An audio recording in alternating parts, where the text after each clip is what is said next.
This is Kevin Maloney with I Trust Capital. And he says something very clear, guys, that I'm trying to make you all aware of. All right. Do you think all of a sudden, because we're now in DeFi and Web3, that the banks are all of a sudden going to turn a new leaf and have your best interest? Right? When had they ever had your best interest, guys? And one thing they're doing right now is losing the trust of the new generation, losing the trust of individuals like you and I who want and know the truth. We want the truth and we know the truth. And at this point, that's all we willing to accept. All right, guys. Their ability to innovate and adjust and deliver, value across the board. They're dealing with millions of small accounts. The transfer of wealth that's happening in this country over the next 5 to 10 years to the tune of 40 to 60 trillion dollars in wealth is being passed down from one generation to the next over the next 5 to 10 years. Yeah.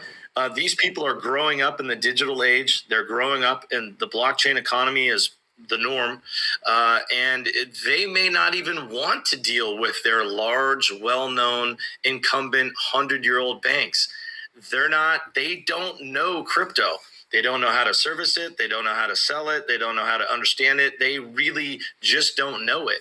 And so they need lots of cult-like craft beer with the right kind of following of people that they can deliver value to. They don't understand it. And so even if they get more of what they want or more of what they think we all think they deserve on this bill, if there's some sort of concessions happening, they have to still be careful because they don't have the authentic connection to the blockchain arena.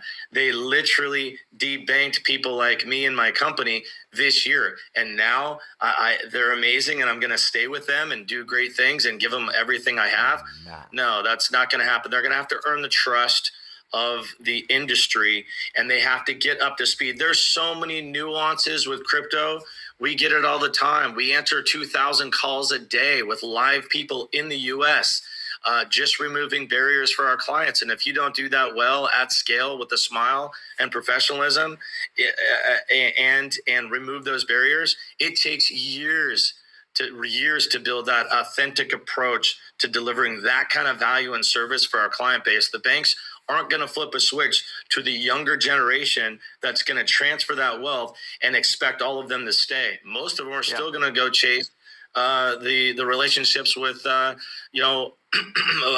and Brian at their entities and not stay with the banks because the banks are just too late. Well, and the point you're